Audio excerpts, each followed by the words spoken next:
I feel like we're close. No, I'm just speechless. He defeated me. I have nothing to say.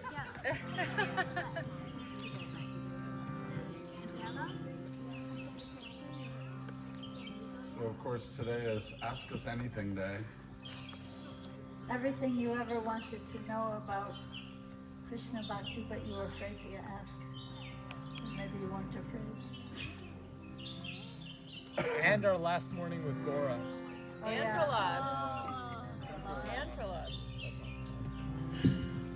Yeah, tomorrow morning, Prahlad and I head into the city to try and get some things in order, start rehearsing with some of these artists who come from abroad. Different details. We'll talk schedule. Maybe I think I know it, but we can talk schedule in a moment too, just so that everyone's peaceful about what the next couple of days look like. Let's start with the morning prayers of gratitude. Om Gyan Tinirandasya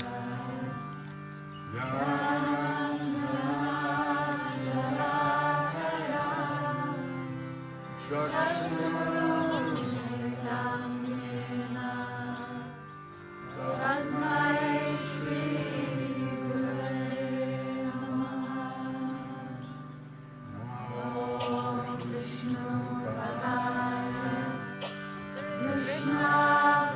Gaura Vani.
Jaya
sky, lift your arms into the air. One voice. Jaya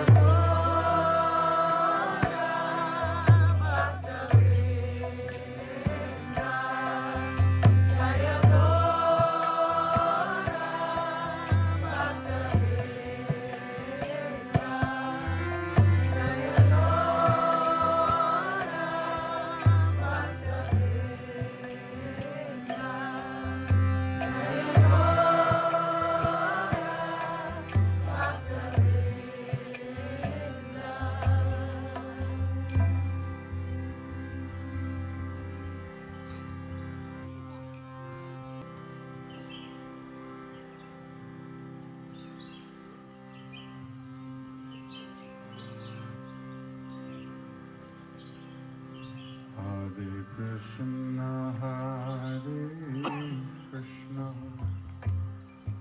Krishna Krishna, Hare Hare, Hare Ram, Hare Ram,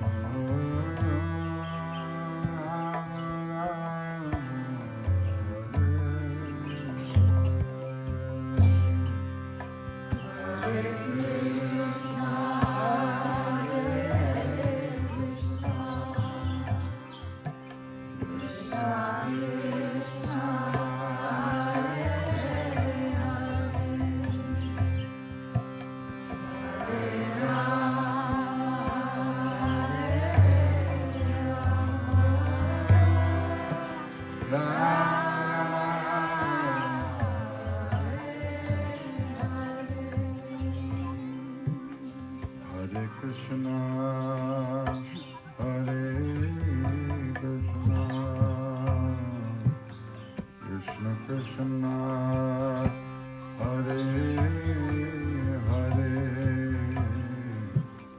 Hare Ram, Hare Ram, Ram Ram,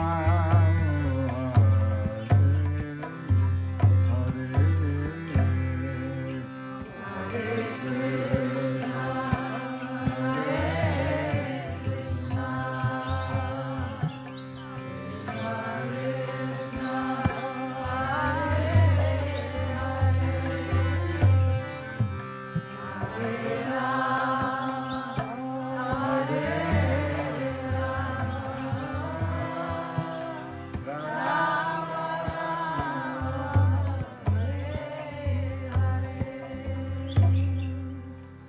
Hare Krishna, Hare Krishna,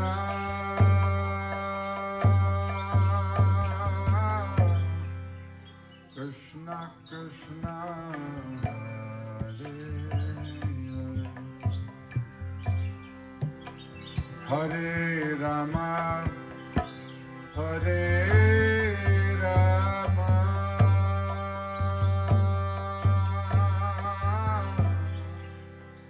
Ram Ram,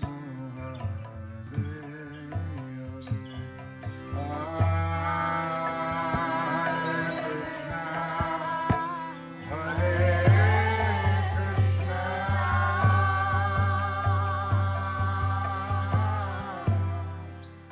Krishna,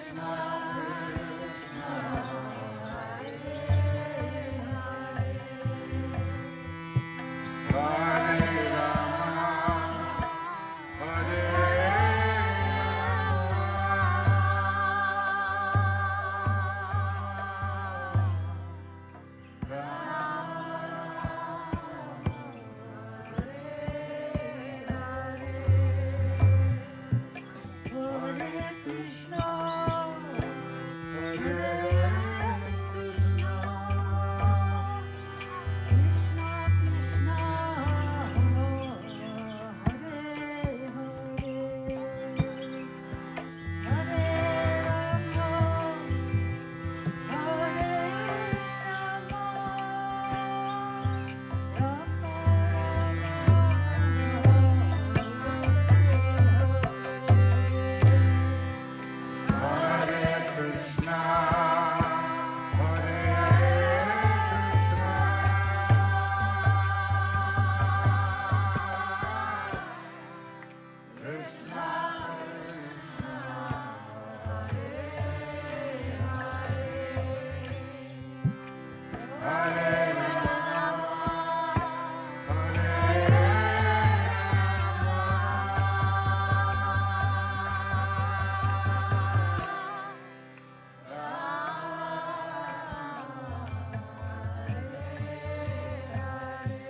Rama, Hare Rama.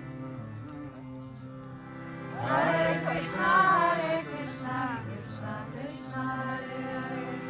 Hare Rama, Rama Rama, Hare Hare. Together. Hare Krishna,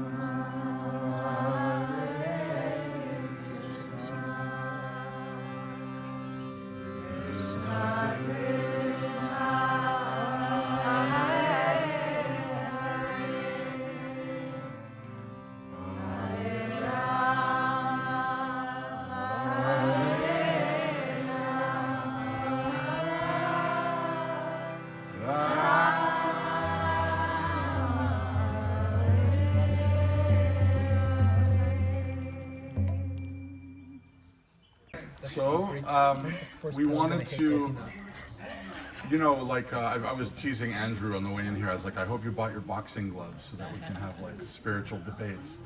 But actually, it's more like this is our last full session with everyone together, and I just wanted to invite anyone who wanted to share thoughts or reflections or questions or anything. This is this opportunity for that open space. In a way, I kind of wish we were in a circle.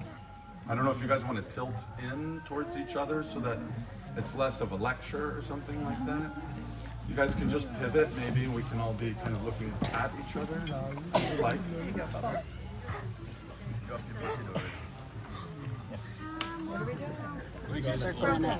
We're doing a love circle.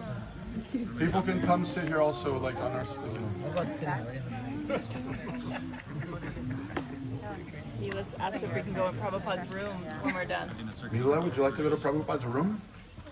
I heard that he's waiting for you in there. He said, when will Mila come back to visit me?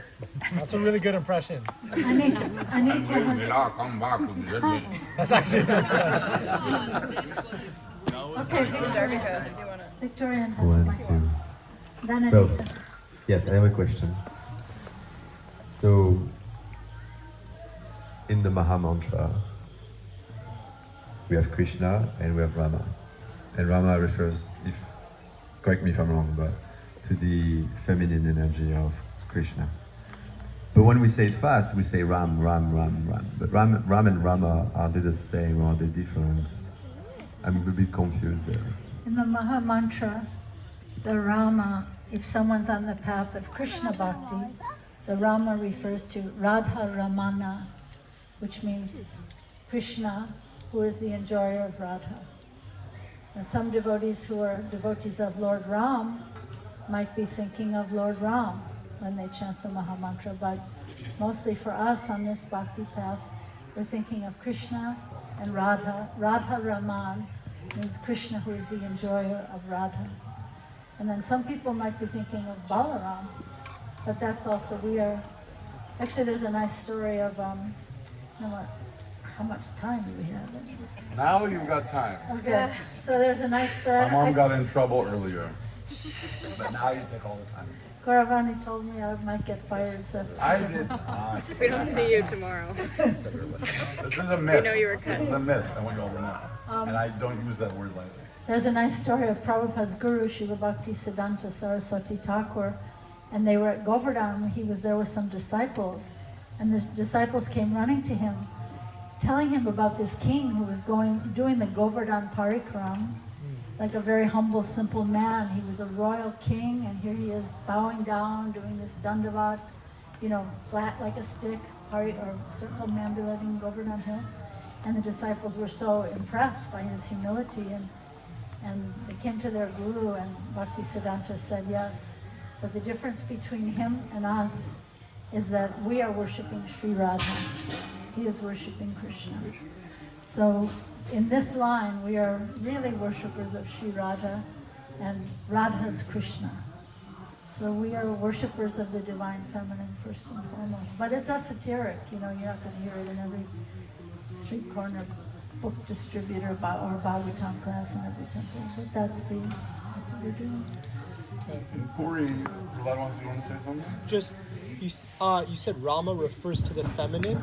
That's actually also the masculine. Hare is the referring to the feminine. But he might be thinking of the goddess Rama. Rama is a goddess of fortune also, so it's a little confusing. You might be thinking of, yeah? Rama.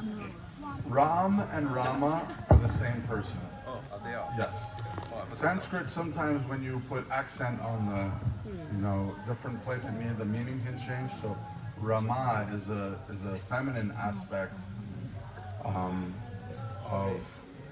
In the Maha Mantra, Hare represents the feminine. Right. So as a feminine aspect of, isn't it a name for Parvati also? Rama. What was the name for? No, it's a Lakshmi. name. Lakshmi. Lakshmi. So So that's Rama, the accent is on the first syllable, Rama or Ram, right? So Rama means the reservoir of all pleasure. Krishna means the all attractive one. And Hare is a vocative case of Hara, which is the feminine energy of the divine. So the Hare is Hara, and Hara is repeated twice as many times as the masculine name, right? So in that sense, like Krishna's Rama, and then there's Hara, Hara, Hara, Hara. So, but Maha Mantra is a very big boat, and in Puri you have Jagannath, Baladev, and Subhadra. So that's also Krishna, Rama, and Hara. You have like different ways of seeing, this mantra. It can hold a lot of, or like my mom's saying, depending on how you're taught or how you're brought into the tradition, ultimately the understanding is that it's an intimate mantra of Radha and Krishna. Anita had her hand up. Just pass it along, yeah, you can just, if you hand it back, yeah. Anita's here. Thanks, Rukmini. I hope that was okay. Thank you.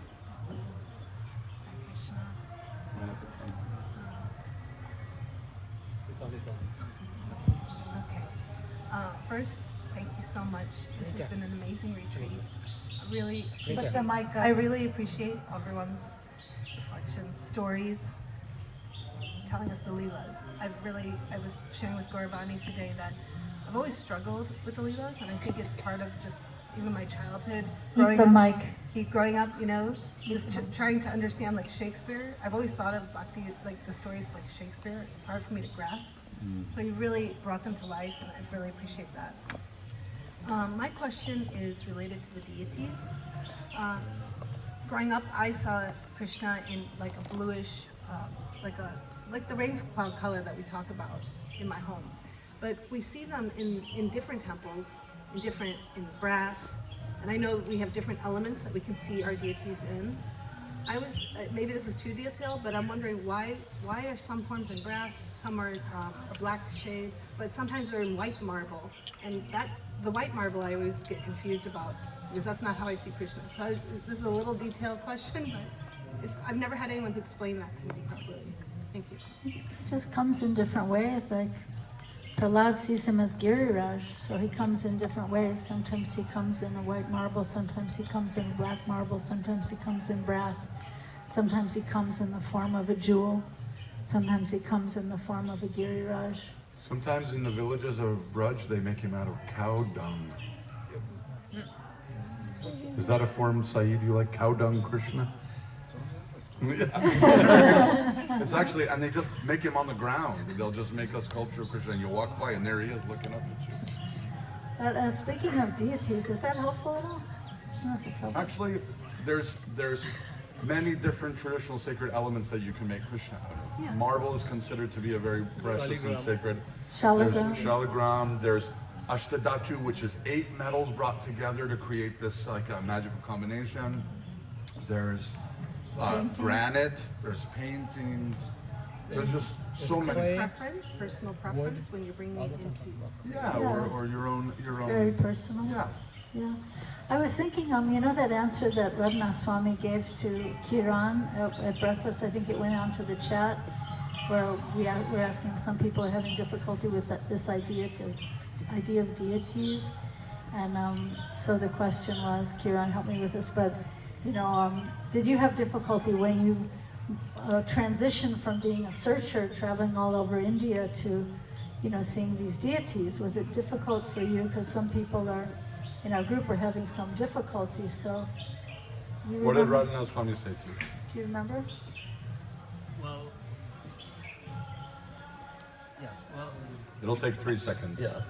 As with all interactions with Maharaj, the words are really less important than his energy. But I will try to convey them whilst I'm not being like stunned by Shakti. But yeah, I think what really was conveyed to me the most energetically in response to that question, because I expressed very clearly, feeling in some cases both shame and inadequacy at worship, but also simply just not connecting, with deities, and even not connecting with mantra. And he said, in his reply, I think the first thing that's most important is that he replied with total unconditional acceptance and total unconditional love of where I was in that moment, and knowing that really what came out of it was that, as he himself said, was that the most important thing is the sincerity. Less so than the practice, but that sincerity. Nice. He also shared that he had difficulties as well. He said, but for him it was witnessing these sort of holy men and the immense amounts of love and compassion that they had, and then it was actually through his love for them and witnessing their devotion that he then created a connection to the practices. Beautiful. Yeah, and actually, I hadn't thought about this when we were talking about deities the other day, but that was my experience as well. And I was remembering when I first was in the temple in San Francisco, just visiting, and they had these gigantic Jagannath deities, like this big. Jagannath, Baladev, and Subhadra, if you've ever seen them, they look like very primitive sculptures with like stubby hands and big smiles and gigantic eyes. I don't know if most of you have seen them. Sometimes I use the word totemic. Yeah. They're very like earthy and kind of like. So I hadn't remembered this the other day when we were talking about deities, but I remember clearly that my first impression when I saw those Jagannath deities, coming from a Jewish background, they're totally against idol worship, right? And so I remember seeing them and I thought, whoa, this is definitely idol worship. That's what I thought. But then my next feeling was that these beautiful people are feeling so much love and having such a loving exchange. I think I should open my heart to see what's going on here. Not just out and out reject it. Let me see, they're such beautiful people. Let me see what's going on, what's moving their hearts here. So I remember that was my impression. It was similar to what he told you. Yeah. Somebody, let's see. We have a question over here from Chitra. Is that Isaiah with a hand up? Chitra. You can just pass the mic along if you want. Yeah. Turn it off before I pass it so it doesn't. Like hot potato. I thought this was the back door. That is the back door. Okay. The back door is open. Okay, thank you. So, we say in Bhakti, we developed a very intimate relationship with God, with Krishna. And Gaura said one of the first days, like, it is not like I don't know if you say like that in English, like a mercantile.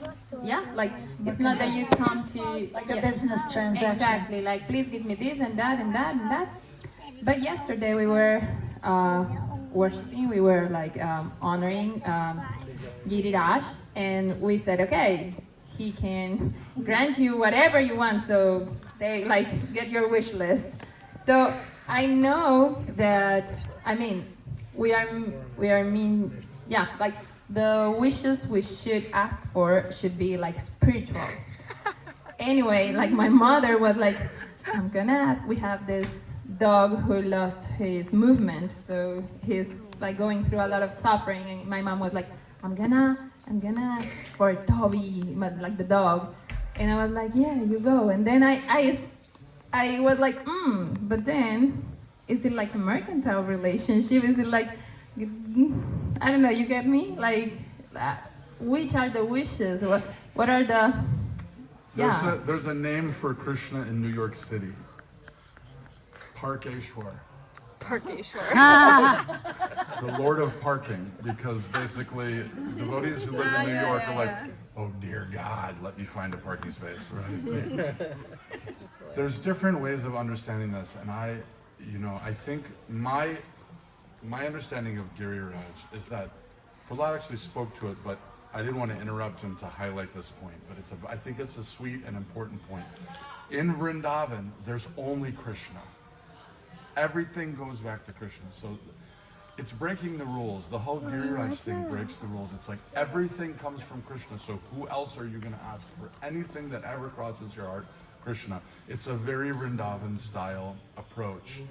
But if you want to go for more of the like religious or like doctrinal or whatever the word is, you're not meant to approach God to give you things. You're meant to try and ask for bhakti or devotion. How may I serve?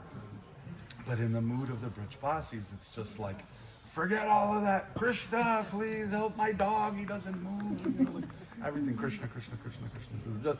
It's a sweetness of recognizing that Krishna is the only source of everything. You know, so I think it's a question of mood, if that makes sense.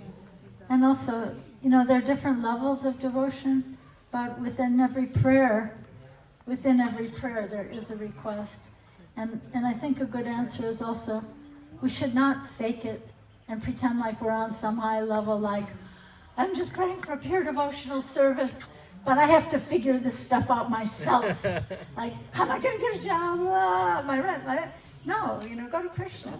So there's a verse that says like that, Akama sarva kama va moksha kama udaradi tivrena bhakti yogena yajeta purusham param, something like that.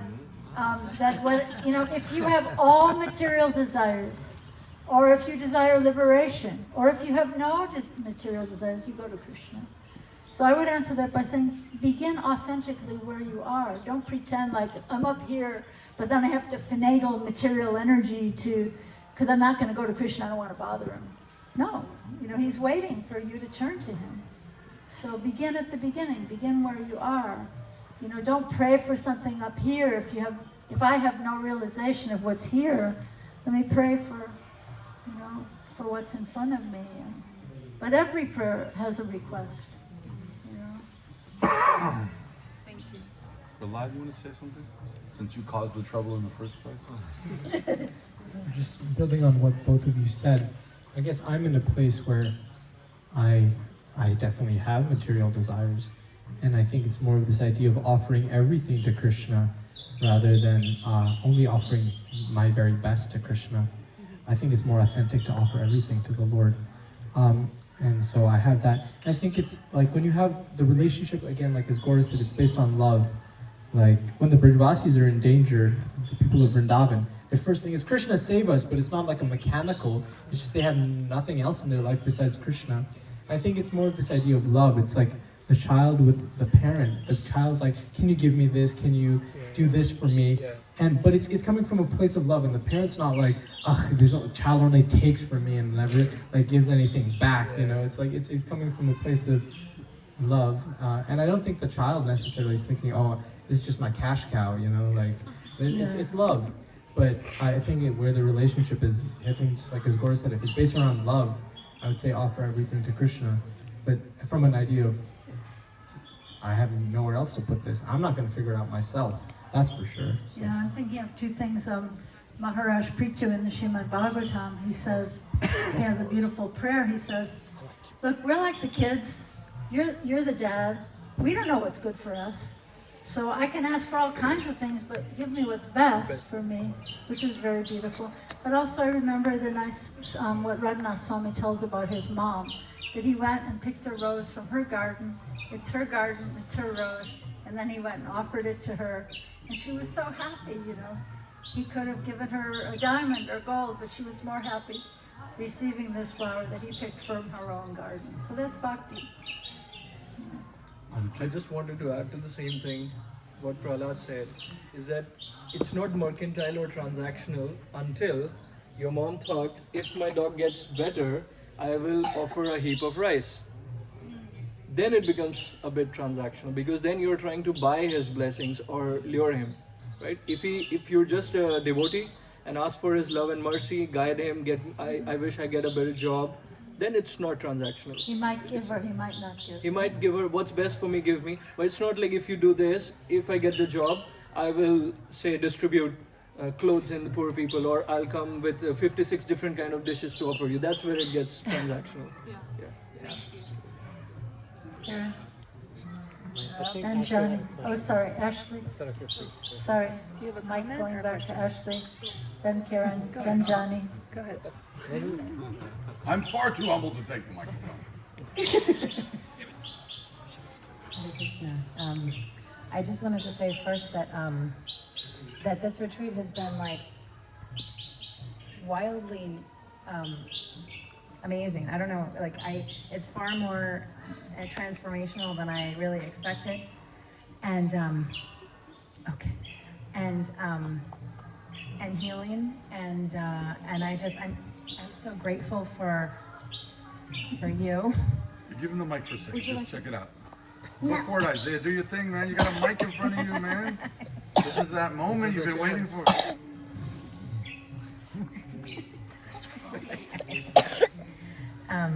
Yeah, I mean, like your presence and your guidance is so powerful. You know, I find that like I'm just more able to be authentically myself in this time that I've been here, which I'm so grateful for, because it's been very hard to access that in the midst of everything, and just to be able to be in your presence. I've never really spent time with you before. It's been so wonderful to connect with you, and I'm so grateful for, like, you know, this morning, and just like that you've kind of accepted my kids, and you know, Can we take them home?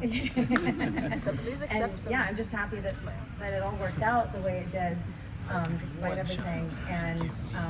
And then my question was, actually, I was just wondering if you could speak a little bit about the kind of manifestations of Jagannath, Baladeva, Subhadra, because I you know, they kind of have come to me, and I actually don't really know a lot about them. I know just like snippets from here and there. And so if you wouldn't mind just talking, I'm also very curious about Subhadra, like, and how they're... Prahlad, do you want to talk about Jagannath, Subhadra, Baladev? This is big, kind of a big topic. Throwing pictures of words and writing things in the sand, and everyone got up to leave, and everyone just trampled on top of her artwork, and she was like heartbroken, you know. And I went up to her and I was like, well, you know, sometimes adults just don't pay attention. Like, you know, I saw her like just like tear up, you know, she was in this sweet Vrindavan mood, and suddenly everyone's like trampling her artwork, you know. So then just a couple minutes later, she gave a flower to Radhanath Swami, a tiny flower. And he held it for the entire conversation so carefully, and just as if it was the most precious thing in the world, and held it for the whole time, and then gave it to Karen at the end of the conversation. So not all adults are not paying attention, Annabelle. But it was funny because no one had said anything to him, but he was so conscious of her little gift, and he kept it, was very present with it, and then gave it back in a very present way. I thought it was like medicinal to see that Krishna somehow or other admires his heart even that. And then we gave it to Jagannath. Perfect anecdote. There's an esoteric story about when they wanted to come in. And Would you like to tell that story? I think we should be aware of time that Yeah. there may be other questions. So like, I think an easy, at least for me, how I see Jagannath as a very simple, I guess, perspective is that there are three siblings: Jagannath, his older brother Balaram, and his younger sister Subhadra. Who's Jagannath? Is Krishna, and Balaram is his older brother. And they have a sister named Subhadra. And it's very special because we don't really hear about Subhadra within Vrindavan, because she's not in Vrindavan. And so this is this form of Krishna that's not in Vrindavan, which is really surprising, because mostly as Krishna devotees, we worship Krishna in Vrindavan, in the mood of Vrindavan. And Jagannath, I see, is Krishna's internal mood when he's outside of Vrindavan, where he's missing, he's in deep separation, and so is his brother and sister. They're in this ecstatic mood of separation, and you know, ecstasy manifests itself in many ways. As you know, I've spoken with some of you, this idea of almost like a madness, you know, just because their paradigm on reality is completely different because they're operating from ecstasy, and then that ecstasy manifests itself externally in so many ways. And some of them sound quite excruciating, the descriptions, you know. We hear even Lord Chaitanya's ecstasies. And so in this way, Jagannath's manifested in this sort of ecstatic mood where his limbs are kind of withdrawn and he's smiling with wide eyes, just in an ecstatic mood in separation of Vrindavan, which is kind of what we all have because we're not in Vrindavan right now. And you know, but the idea is to have Vrindavan constantly in our heart. And I see Jagannath as that form of Krishna outside of Vrindavan, but having Vrindavan constantly in his heart. Nice. So that's just a simple way of how I see it. remember once we went to my brother-in-law George. We went to his mother's house, her beautiful home, and she had been to India before, I guess. And she had this little box of Jagannaths. You know, have you seen the ones with these little doors and there's 3 of them inside? And I just said, "Oh, you have Lord Jagannath!" And she goes, "He's not some kind of a god, is he?" She said that? Yeah. They've been on the shelf for like 40 years. She brought him back from India as an artifact, you know. He's not some kind of a god, is he? Sorry, Mom. What? Sorry, Mom.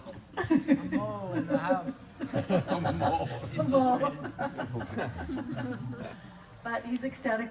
There's a beautiful book, if you want to get it. It's called 3 Logs of Wood. Very ecstatic. Explains the sort of very ecstatic, esoteric appearance of Lord Jagannath. Jagannath is one of the most Krishna in an ecstatic form.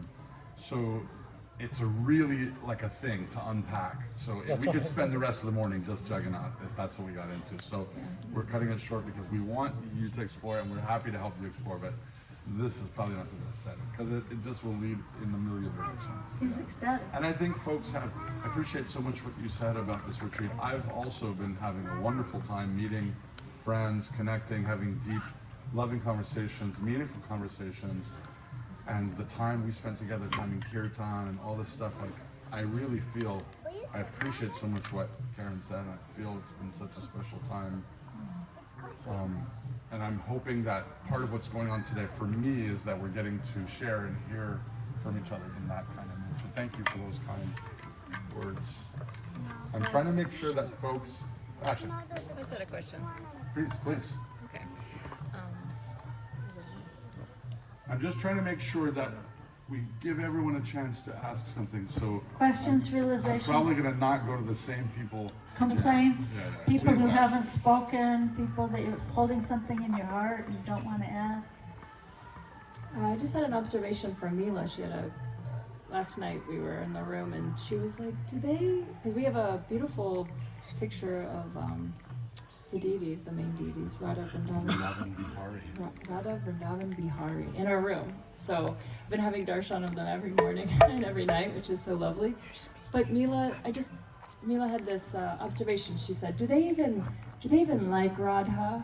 It's all Krishna, Krishna, Krishna. Very good question. He gets all the glory. He has all the things. She was kind of saying this in her kid-like mood, but it really kind of, I was like, oh, that kind of makes sense. That he has the flute, and in a lot of the deities, he has a lot of more flowers and more like a bigger garland. And she was like, Krishna, Krishna, Krishna. And then she made this like little kid. She was like, Krishna's like, blah, blah, blah, look at me.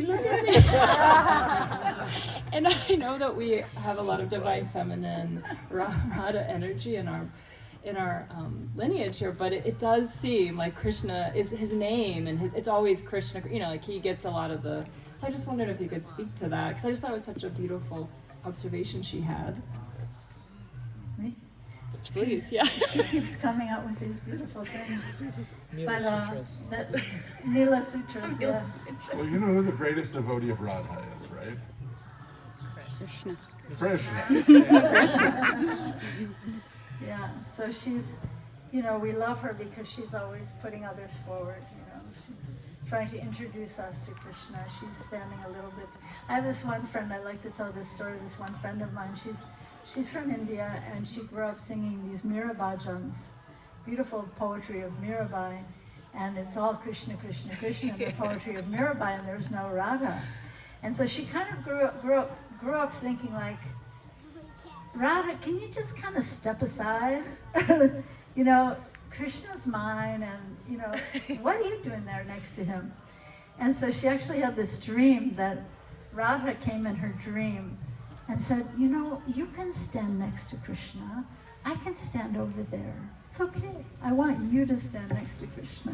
So that's the mood of Sri Radha, you know, bringing us forward. And that's why Prabhupada said, if you have a prayer, put it in the hand of Sri Radha, and then she will recommend you to Krishna. And he said it in such a cute way. He said, even if you are a rascal number one, Radha, and rascal's a really bad word in India. And he said, even if you're a rascal number one, Radha will recommend you to Krishna and say, she is better than me, Ashley is better than me, Mila's better than me, please accept her. So that's the mood of Radha. And that's expressed, you have in your handbooks the prayers of Sri Chaitanya Mahaprabhu, so they accelerate in intensity and intimacy in their 8 prayers. And the last 2 prayers, the 7th prayer is Radha speaking in the mood of separation, longing for Krishna. The moment is like a millennium. But then the last prayer is Radha speaking in union with Krishna. So Lord Chaitanya is speaking in the voice of Radha. I know no one but Krishna is my Lord. He shall remain so, even if he handles me roughly by his embrace, or he may make me broken-hearted by not being present before me, still he is my worshipful Lord unconditionally. So the whole mood of bhakti, I was talking to Nataraj this morning, the whole mood of bhakti is expressed. We are expanded from the pleasure potency of Sri Radha. And she's the guru. She's actually Krishna's guru. In the Chaitanya Charitamrita talks about how she is his dancing guru. And Radha has a name, Radha Swamini. She's Krishna's dancing guru. So he's even worshiping her. And that's why he comes as Lord Chaitanya, to learn her love. I want to know, give me your love. I can't understand the greatness of your love, the happiness you feel in your love. That's why he has to come as a devotee. So that's Radha. She's all selflessness, all about pushing you forward. Standing in the back, you go forward. It's so beautiful. Is that helpful? Yes. Atma-vidya.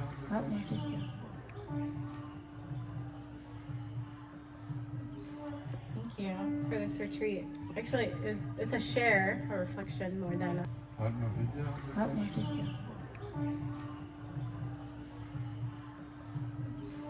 Thank you for this retreat. Actually, it's a share, a reflection more than a question. And when I first got here, I actually questioned if I was on the right retreat. Like, I was having a lot of insecurity because I'm surrounded by so many talented individuals and creatives and musicians, and I was like, oh, what am I doing here? But as time has gone on, it's gotten like I found a security in myself, especially from a lot of the conversations that were shared. And yesterday was the first time that in my japa, since being here, one, I completed all 16 rounds while I've been here.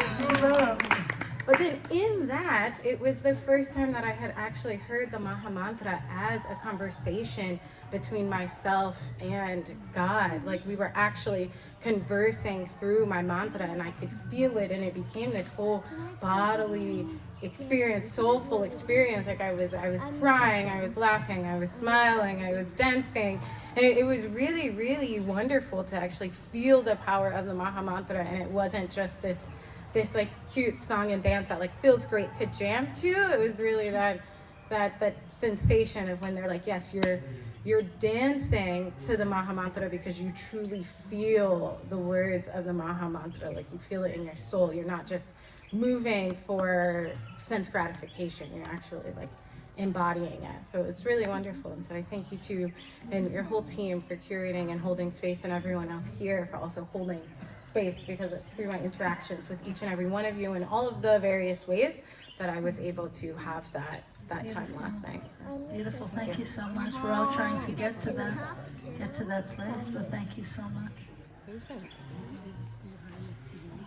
When I saw you, I was like, you fit right in perfect. All cool looking with your ties, and you got I was like, yeah, fit. Welcome. Perfect. Sorry that you didn't. I should have ran over to you and told you right away. I appreciate it. Thank you. What's a tat? What's a tat? That's Oh. There's a lot of cool tattoos in Bhakti. There. A lot of cool tattoos. Got a lot of good choices. Please. So I feel quite nervous sharing, but I feel that it would be necessary for me to sort of leave,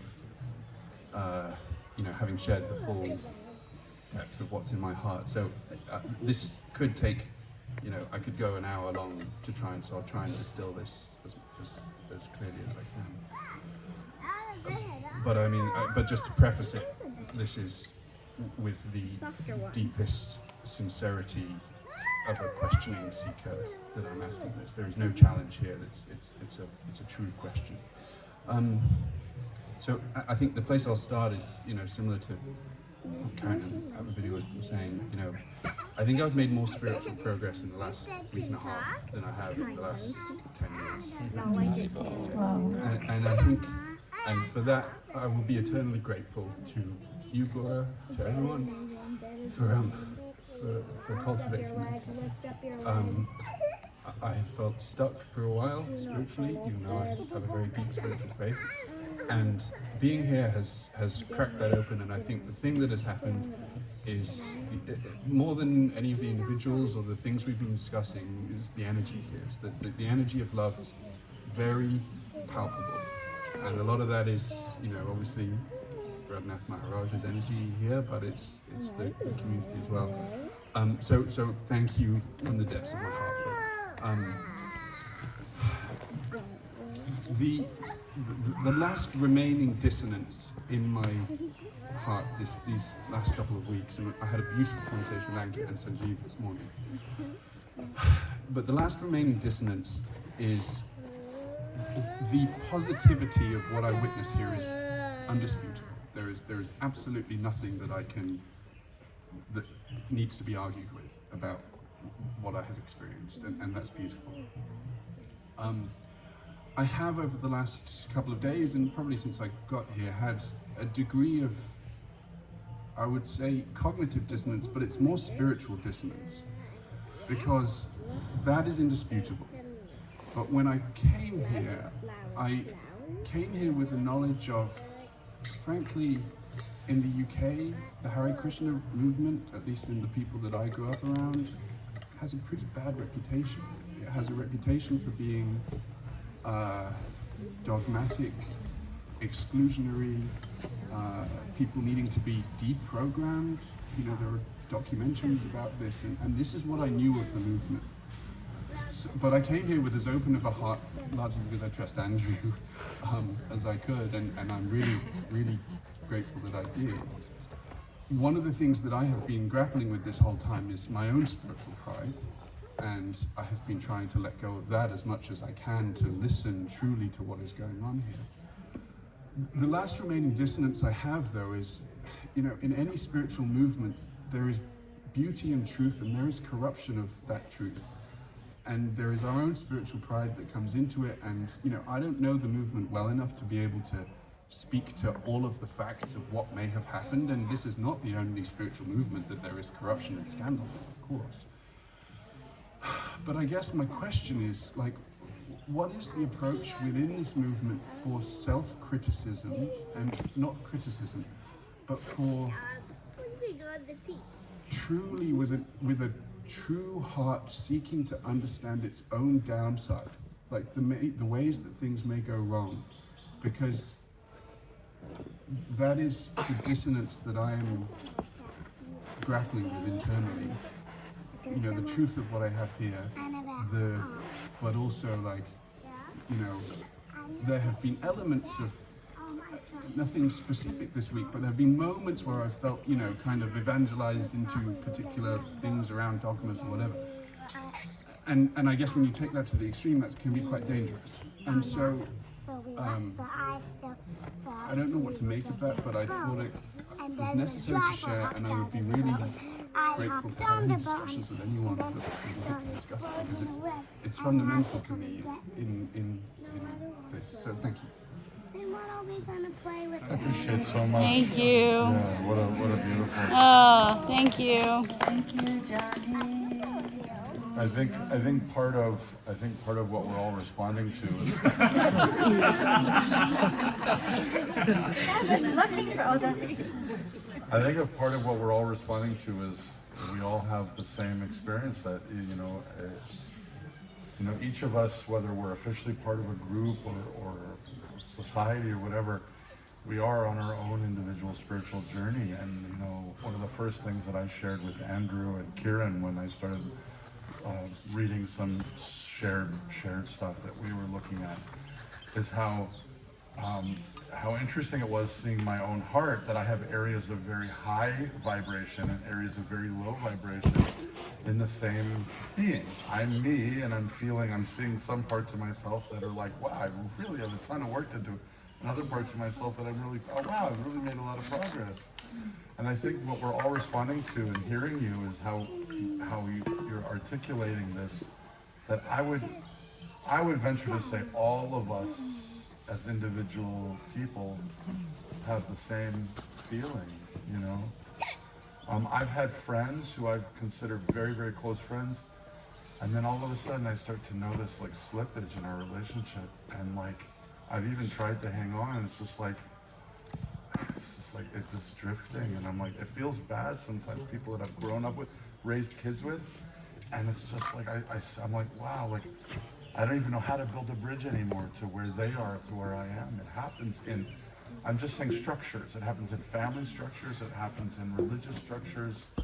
It's just the reality of, and to me, it underscores why it's so important to take the Sangha and association with people who you do have that resonance with, and really drink deeply when you can, and protect each other.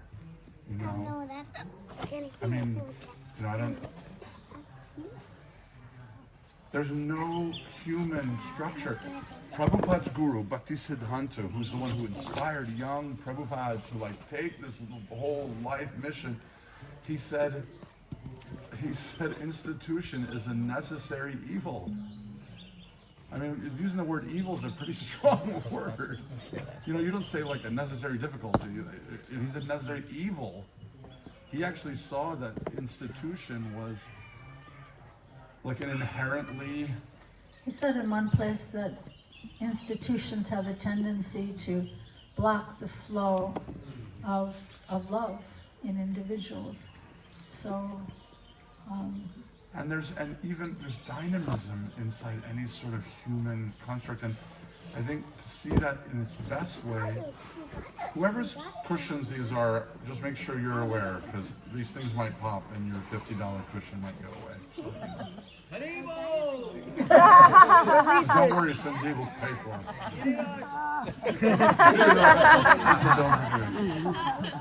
it. I guess this is a topic that I would be happy to unpack with you and continue to, something Andrew and I were talking about a couple of days ago, is how to protect against this. If you have the desire to create spiritual community, how do you protect against it? How do you create safety structures and checks and balances? And I'm sorry to wear my heart on my sleeve, but Donald Trump is the president of my country right now. Like, I see it as a failure of checks and balances. Like, something is not working.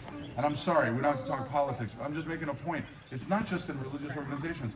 You try and create the judicial system separated from the, this and that, and then things fall apart, and all of a sudden you're like, how did we get here exactly? So it's a very important question, and I think for me, and before I hand it to someone else, I want my mom to speak to this, and not just to the topic, but to, Johnny's heart on this. But I just want to say, I grew up in the Christian movement. You know how much hypocrisy I've seen as a smart young person watching the movement around me? And I was joking the other day, but partly not, calling my parents out saying, where are your friends? Do you have any friends? You're so mission driven. Do you have friends? And I love that my son feels open enough to call me out saying, well, Dad, maybe it's not about you. Maybe you're not the center of the universe, So this is good stuff. And my last point that I want to say before I hand it over to you is you guys can do that better on the outside. Yep. Go to Prabhupada's room. Go see Prabhupada, talk to him. You can go see Prabhupada, he's in his room. We don't mind if you guys play, but maybe it's better on the side. Why don't you guys bring the blocks out over here? I think that Johnny's heartfelt, authentic question for me underscores how important it is to create that type of deep sangha and create those friendships and treat each other with like respect and love and like, you know, one thing I'm trying with my team that we talk about from time to time is something Radhanath Swami said to me is like, I had once asked him like, how do you create something, but like if people come in who are not resonating with you, like, well then you have to like kick them out and like it's painful for people. And he just gave a little glimpse. He said, if you can build a core with even one or two people where you're like, your hearts are burning in synchronicity and it can become like that molten gold of a crucible, then what happens is when people who are not willing to resonate at that level come, they just go away on their own because they're not that interested in that. So that's been my prayer, like with my little fledgling team. I think some of the friendships I've had and even other relationships, individual relationships, I always try to make that like, can we protect each other at the core of it? So that we're keeping out those energies that are not welcome. Yeah, one thing I would say is that I would say that I really learned this from Radhanath Swami, that be an essence seeker. Because in society, in family, in institutions, even in friendships, as Gaura is saying, there will be those elements that just want to go on the internet and, you know, blast, criticize, character assassinate, whatever it is. So find that inner core of essence seekers. Anita and I have shared this often, right? And that's what resonates with me. I think that's what resonates with you. Be an essence seeker. And I love that the Christians use this word discernment. You know, that's such a beautiful, it's like, you know, you're chanting the holy name, but you're observing the workings of the mind. First to Saeed had his hand up. Sorry, I'm not cutting my mom. I'm not cutting my mom. Add on to this. We have a lot of hands up. 1 second, Saeed. You have to turn it on. I'm not cutting you off. I'm seeing hands coming up, and I just want to be respectful. Yeah, just be an essence seeker. Find. Radhanath Swami, if you ever want to talk to him about it, Radhanath Swami has been part of communities that have gone haywire, and actually, he's had to. I mean, it's even dogged him through his life. Like he was a younger monk in a community in West Virginia that is like one of the most. What's the word? Infamous. Scandalous. No, yeah, infamous. Yeah. But it was like notorious. Yeah. Like you know, and he had to witness it, and he still, even though he wasn't like what he is now, he's like the center of this entire community, responsible for everything that goes on. He was just like a young monk in the community. To this day, he's still dogged by criticism about why he didn't do more. You know. Yeah, so the point is, if you ever want to talk to him, he's a person that can tell you what it's like, and it's hard. Yeah, he was trying to remain there and help the people who were kind of veering off. And he kind of became, remember that quote I shared with you? Maybe I can put it in the group chat about how the prophet has to be like a carpenter's level, like the little bubble that's not too much to the one side or the other. So he was considered like the enemy of everyone, you know, because he was trying to create change from the inside. That's what my husband does. There's something like a leadership misconduct team. There's a child protection team. There's all these things to try to create an institution with boundaries of protection. And everybody hates them. They're like the people who come in and like, you're from the outside and you're gonna look at our community and tell us what's wrong with our community. Meanwhile, if no one does anything, what do you have, an institution with no checks and balances? Like everybody hates on these people. And yeah, like he's like tough. He gets blamed for everything. If he does too much, if he calls it out too loud, then why are you airing our dirty laundry in public? If he doesn't say anything, how come you're not saying anything? You're a leader. You should have said something. Yeah, if there's something bad in the media, why didn't you do something? You know, well, you know, and so. Anyway, I'll tell you. But anyway, to be an essence seeker, I think would be the sutra answer. Try to find like-minded essence seekers, seek their sangha, and be uplifted together. The rising what is it? The rising tide lifts all ships. And the reality is, anything of value requires vigilance. You know, I'm not talking about the pursuit of perfection, but I'm talking about the pursuit of excellence, and it requires vigilance. It's just a fact. That's what I've noticed in life. If you're not paying attention, it's gonna slip. I call it radical noticing. You know, radical noticing. That's yeah, it's important. Saeed had his hand up for quite some time. I have just a small comment. I won't become a Hare Krishna convert. Gaura, Radhanath, even Krishna, they all failed in that. But what I very much appreciate. I love you. Krishna must have been visiting your room. I love, you know, you and he tried to convert you, Krishna himself. He failed. He failed. Okay, but I very much appreciate this friendly, loving, and most important, tolerant Sangha here. I love you, Saeed. And I love that you are yourself and that you challenge what you see. And I find that our friendship brings fresh perspective, and I love it. I celebrate it. And I'm grateful for you being here. And I hope that this time has been nourishing to you, because we all need it. Thank you. Thank you. So we have Sanjeev, and then Monica. And Theo has his hand up. I try and keep mine brief. So firstly, she's not here right now, but Janvi, behind the scenes, has just been doing so much to ensure that we have, you know, a wonderful retreat. So at any point, you know, when you're praying or if you're giving gratitude, we have this, you know, silent angel that has ensured that everything's holding itself together, even though she's not here. So just something I wanted to share with you. What I wanted to ask Gaura and Rukmini Prabhu is that how do we ensure people that are very enthusiastic about the movement or our experiences, that first and foremost we don't come across as condescending to people that are new? You know, any guidance or suggestions towards that. And then the other thing that I wanted to just you guys are gonna get to meet Janvi, and she'll Did you hear what he said? She'll probably join us. I'm gonna repeat the question though. Yeah, can you repeat so Gaura hears? I wanted to ask, what advice can you give those of us that are enthusiastic about, you know, our journey on the movement, that we don't come across condescending to persons that are, you know, that are seeking in whichever capacity. And the other thing that I want to say, there's so many things that came out of what Johnny was sharing, that whenever I had challenges, and I'm very new to Krishna consciousness, I used to take shelter in Prabhupada's small books. It basically, there's so much purity in his lectures, and in just even a single sentence or a verse, it made everything else dissipate.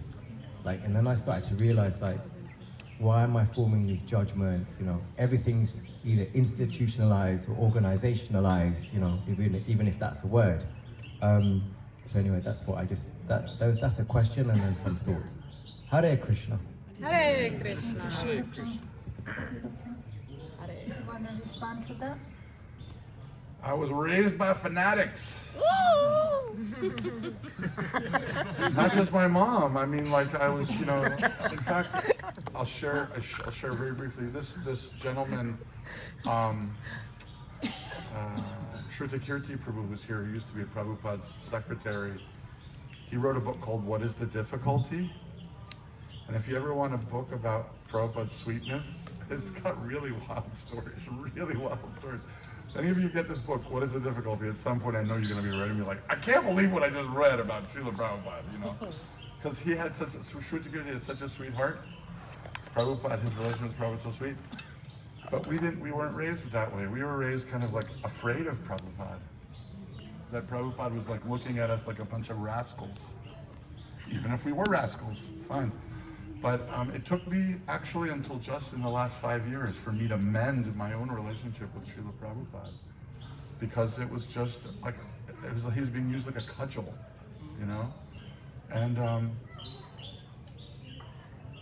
so, yeah, I mean, the funny thing about enthusiasm is it often does come out in sort of fanaticism, and you know, like anyone who's on a new diet or found a new band. You know, I do it all the time, like best band in the whole world, Tina Rewen, you know, like whatever my thing is, you know. But I think one joke that I make is like, they say Prabhupada built a house that the whole world can live in. And then I joke like, you know what that means, right? Like, hey, you got everybody living in your house. Like, what are you gonna complain about? Like, if it's a big enough house for everyone to live in, you have everyone living in your house. Like, you're not gonna get along with everybody. It's You would want your own room. I mean, there's even long-time devotees who some of you have met. I don't sit with them when they have lunch. I just don't resonate. It's a very, very different vibe. But I'm not saying they're not devotees of Krishna. They're devotees of Krishna, but in their own way. And I have, you know, not everyone wants to come to our classes, but some people like the mood that my mom and I have. But we're quite inclusive, you know. You're not going to go to every lecture in every Krishna temple and hear people glorifying all the religions of the world. It's not all devotees are the same. We have a different approach, a different experience. Yeah. Did you ever hear the saying, God save us from the convert? Yeah. So like this is a whole institution full of converts, you know, even if they were born Gujarati or Punjabi, you know, they're still converted to this whole thing. So yeah, that enthusiasm that breeds fanaticism, right? So what was that? So who was quoting? You were quoting at lunch the other day. Prabhupada has in one of his purports, religion without philosophy is fanaticism, isn't it? And philosophy without religion is mental speculation. So, you know, there has to be this nuance, and, you know, I mean, there's in every institution, in every religion, there are neophyte people who have to boost their own security by saying, you guys are, whoever's outside of this is going to hell. My husband had this experience. He was out distributing books when he was a young devotee, and he met this man who said, yeah, I don't want your book because you're going to hell. And so he started this conversation with him. So he said, this is my husband speaking, so you mean only the people in your church are going to heaven? And the man goes, no, not everyone in my church is going to heaven. and so Anuchma goes, well, like you and your pastor, you're going to, no, he's way off. You know, so it's like the universe gets smaller and smaller and smaller by the influence of ego. And you got people like that in every religion. You've got people in Islam and Christianity and Judaism. I remember my sister once told me she was at some, you know, I don't know whether it was Rosh Hashanah, New Year or something at the Jewish temple, and there was this man on, they call it the Biman, I think, the Bima, the stage, this man speaking on behalf of the congregation. He's supposed to be the big pious Jewish guy. And she happened to know that the guy was a total cheater in business, like a complete bad dude. But here he is up there representing me. You know, so it's there everywhere. We've got it here, we've got it everywhere. And that's neophyte religion. And then we have to endeavor to become essence seekers, to come to a middle stage where we can actually see authentic love and respect for God in people of all traditions, you know? We have, Monica has the mic, yeah. I just wanted to round this out to simply say, I've realized over time that I need to worry more about myself. Exactly. Can please add to this? I gotta get It's not a question. I just want to summarize in a language we can communicate. It's not only about the institution. The half of the responsibility for you, Sanjeev, as well, like it lies with us. Yeah. I am not a formal part of ISKCON. My mother is, okay? So it's like an Instagram algorithm. A lot of feed comes to you. If you like certain things, if you like them, you start getting more of it. And the things you don't like, if you don't like or comment on it, you will get less of it. Nice. So it's the same thing. If I come here, I'm coming here just to get what the best they have to offer. It's very much like a small example, very famous example. If you give a bowl of water and milk mixed together to a dog, what will he do? He'll drink it all. But if you give the same bowl to a swan, it will only drink the milk and it will leave the water. So half of the responsibility also, if you think I am pretty dogmatic, you stay on another table. Like he said, not everybody, he doesn't go to every senior devotee and sits with him. So then half of the work we also have to do. It can never be perfect. That's And I what think- mean. Wait, I'm sorry. I want to apologize. We just said we've been waiting. Please go ahead. Long time. Thank you. Sometimes I start with one thing I want to say and then it's like changing. But the first thing I want to say is I deeply honor the beauty and the cracked open heart that Johnny speaks from. And it's one that I aspire to live in and want access to more in my life. And from a personal perspective, I love kirtan sometimes. And I love, but I found the love becoming more than sometimes through Gaura Vani and through artists like Janavi, artists like Achyuta, and going to the Bhakti Center in New York. And for me, I'm always in a space like, what am I learning from this? And I wanted to share a story because we had this inner action where I was like, yeah, I met the Dalai Lama, I met this person. And I said, when you're around great beings, it's like the quality of the air changes, and that's what's so magnificent of being in this space and being around you, Mataji, Rukmini. Every time I'm around you, something's like, like really can't explain it. It's not of the mind. To put it in the mind is in the wrong place. To keep it in the heart is the right place. And I was training with my first teacher, who I had an accelerated experience with because of where I was at in my life. And we were in Haridwar, and we were traveling from Haridwar to Rishikesh to Benares, and it was with this like mountain of monks, like a whole bunch of them. And I sang pop music and did things that people could judge a lot. And there I was in this austere environment and didn't have the right clothes, or didn't even think about covering my shoulders, didn't think about any of that stuff. And there I was in this ashram with all these little boys. And I have like music videos on MTV. And they all have smartphones. And I remember I even wrote a poem like Swamis with smartphones. Like now everybody's on the internet, even when they're chanting Vedic mantra. And I was feeling a lot of shame. And so I was dressed, covered everything, trying to hide as much as possible. My Guruji comes up to me and he's like, Monica, you have to decorate your Shakti. You should, it pleased the Lord. And I was like, okay. Next day I go to the marketplace, I buy the sari, I buy the earrings, and I'm like all ready for Guruji to be like happy with me. And he was like, I don't like this sari. When he saw me the next day, he was like, I don't like this sari. It's all chamak jalo, blah, blah, blah. I felt so insulted because you don't know why, which I'm sure many of you can relate. Why do you feel this love for the teacher? When we're around Radhanath Swami, why is there this love? I don't even know this guy, but I really love him. I want him to look at me. I want to be around him. So that's really stunning. And then I went to sleep under a tree, and when I woke up, I heard his voice wake me up. And when I woke up, I realized that in the presence of a master and on the spiritual path, the only thing that matters is if the impurities are coming up, to be purified.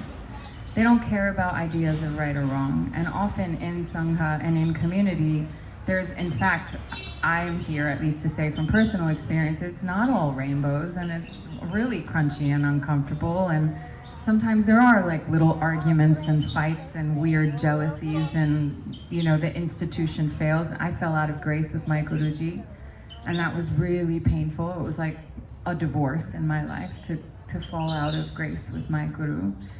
But there's something so profound about the nature of love and the fact that I am an imperfect person, and on this path of love, going closer and closer to the light, the expectation to hold that my impurities should actually show themselves more and more, larger and larger, allows me to stay on the path even when it gets like really awful and crunchy and horrific, which it has.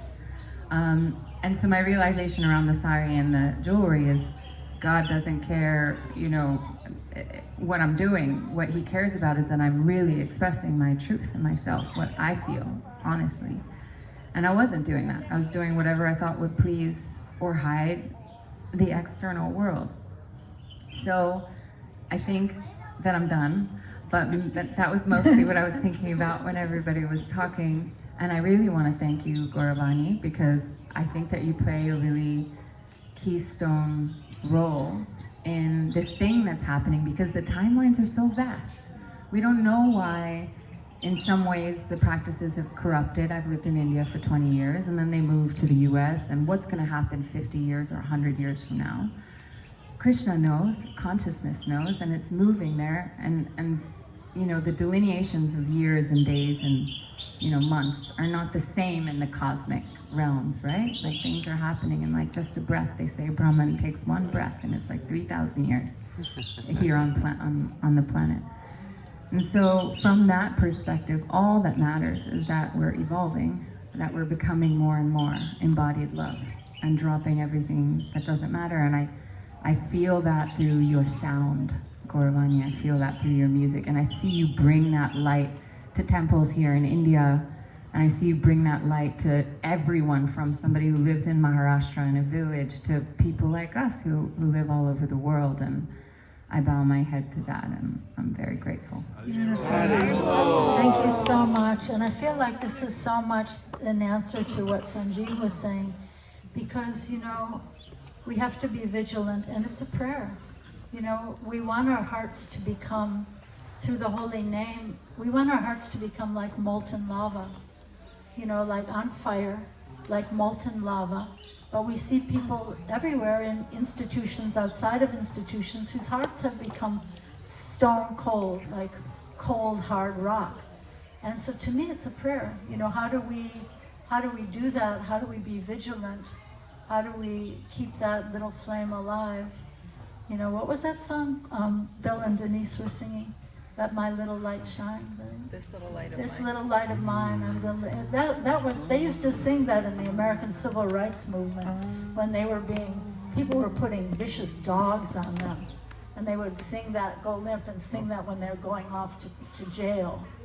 So I think it's a prayer. You know, I want this. I want the authentic thing. I want my heart to be like molten lava on fire. And that's what we see in Radhanath Swami.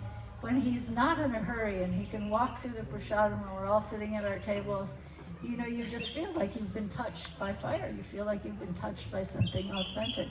So I think that's what we're doing here. We want that authentic, real. But here's a conundrum. Here's a mystery about our observations is, you know who seems to have no trouble dealing with anybody they meet?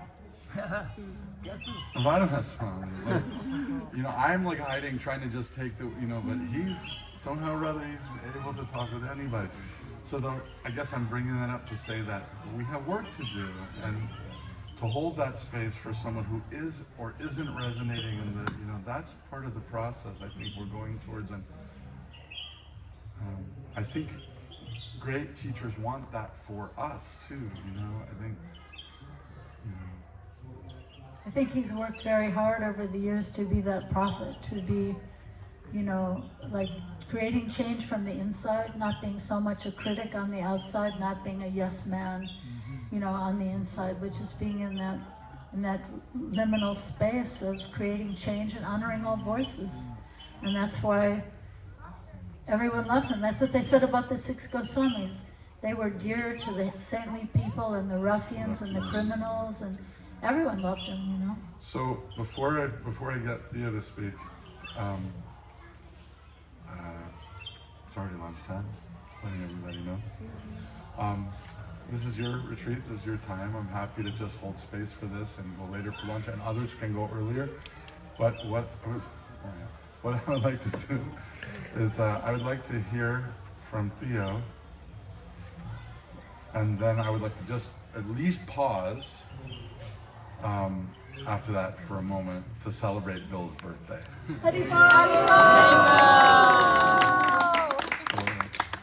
Darn, I thought you were gonna forget. With that beautiful turban, how prepared.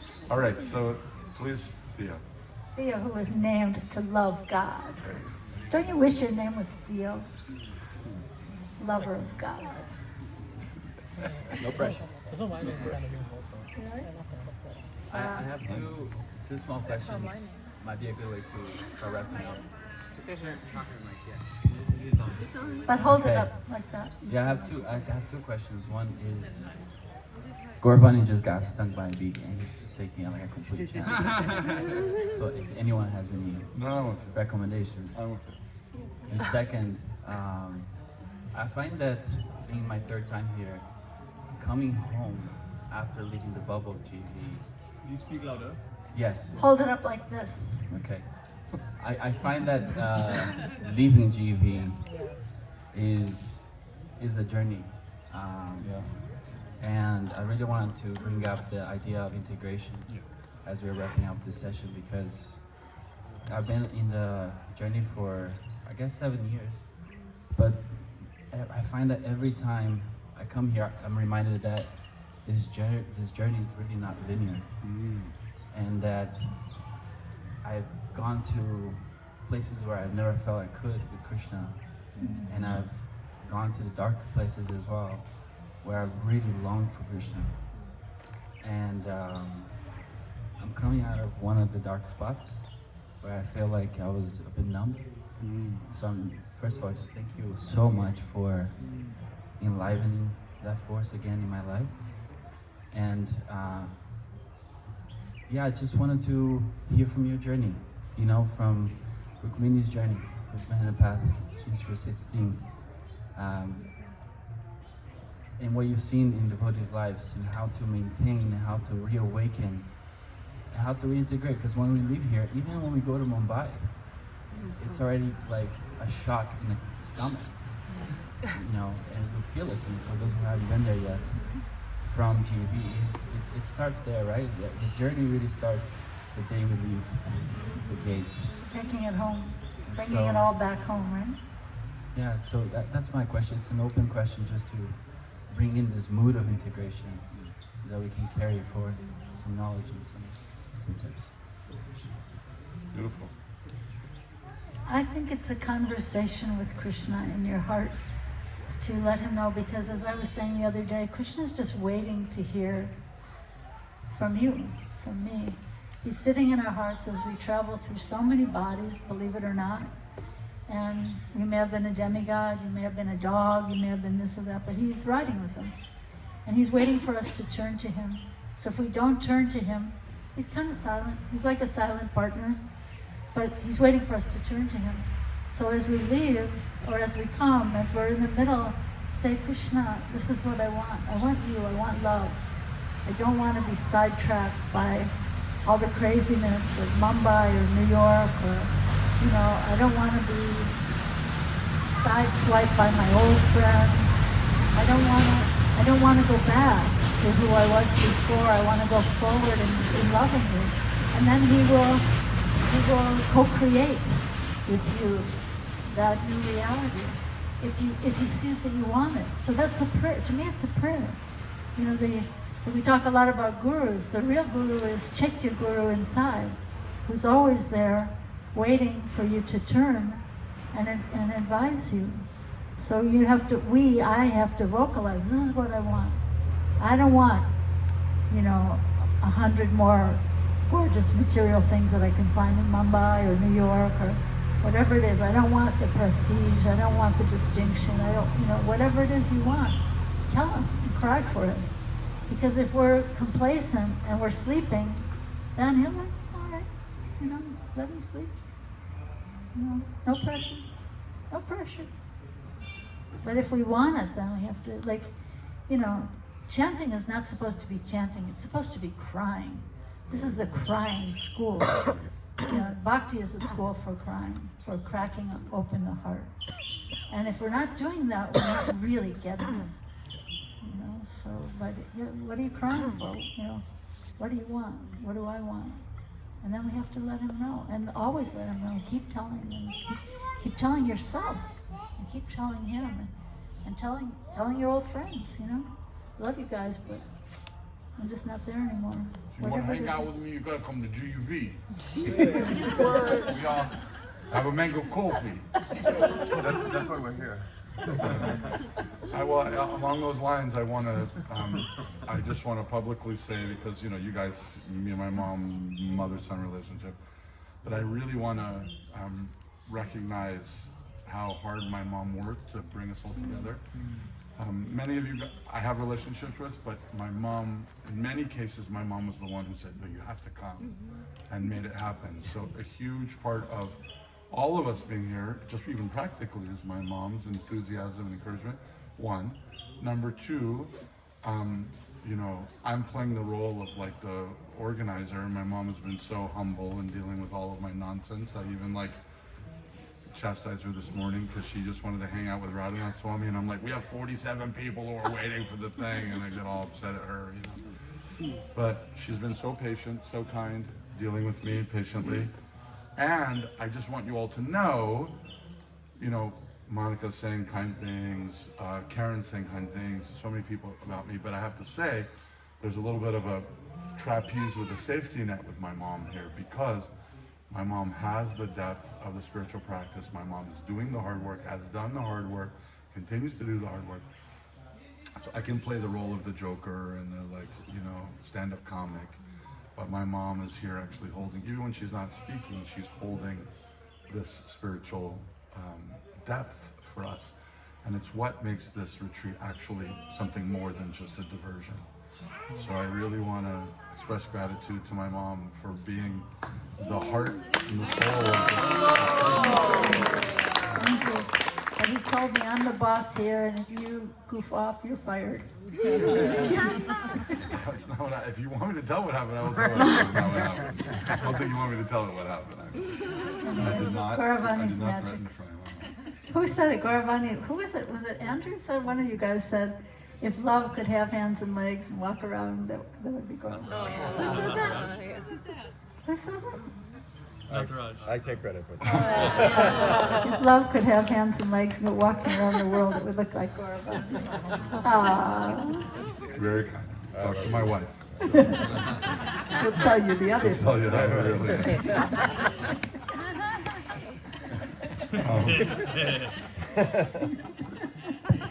Where are my kids? Where are my kids? Entertaining, yes. Only when that love is as entertaining as him.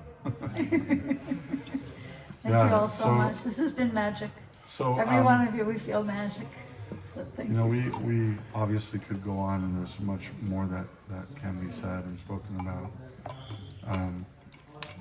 Just in closing up this moment here, I just want to say I hope that you all know, we expressed this to Ed personally, but I hope you guys all know that from now till forever, I hope that if you ever need, we can try to be for you and for each other, and hopefully we can all continue to be for each other. That kind of sangha and enthusiasm and encouragement in your spiritual journey. You know, we authentically, my mom and I and my team, Prahlad, Janvi was not here, Sanjeev, Anna, and our families and everyone, we sincerely want that Krishna sees that we're trying to please him by encouraging others and being, you know, not my will, but thy will be done. And we're trying to do that. So forgive us any errors or mistakes, but please know that we hope to continue to be this Sangha. And, you know, I hope Richard keeps sharing his songs with us as well as with the world. And, you know, Pandarvika with her beautiful voice. And, I mean, I'm going to start, okay, no, right. What are we pointing at? I was just going to talk about it. Ashley is balancing this full-time job with being a mom, with being, she in Pittsburgh, Ashley is also like one of the pillars of the Pittsburgh Kirtan community. And She leads a sage group. I told some of you about sage groups. the other fascinating thing about Ashley is she did all, you guys know, she did all your registration. And frankly, one of my stresses in life is I don't know how things go on. I don't know how things work. I don't know how we would have done this retreat without Ashley, or how we're going to do next year's retreat if Ashley wants a vacation. So it's amazing, but somehow or other. I hope to serve again. Yeah, Yes. I'm so grateful. But you know, Ashley's beautiful voice, beautiful mothering, and the space that we've all given to the kids, that's been amazing and wonderful. the friendships that have been created, the networks and the conversations and family atmosphere, and the songs, so many singers. And anyway, it's been a really wonderful time, I think, and I'm very grateful. So these next few days, I guess, are... Keep Gaura Vani's concert in your prayers. Pray to Giriraj. I guess if you'd like, tomorrow morning we can go to the fire ceremony together. One way to end all my troubles is just throw me in the fire. Then I don't have to worry about the concert anymore.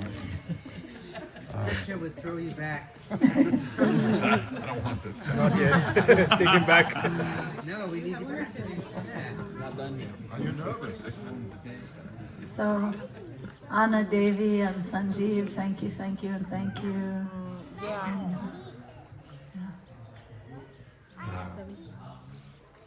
Every one of you. Yeah. And, so what can we do? Bill's birthday. Are we ready for Bill's birthday?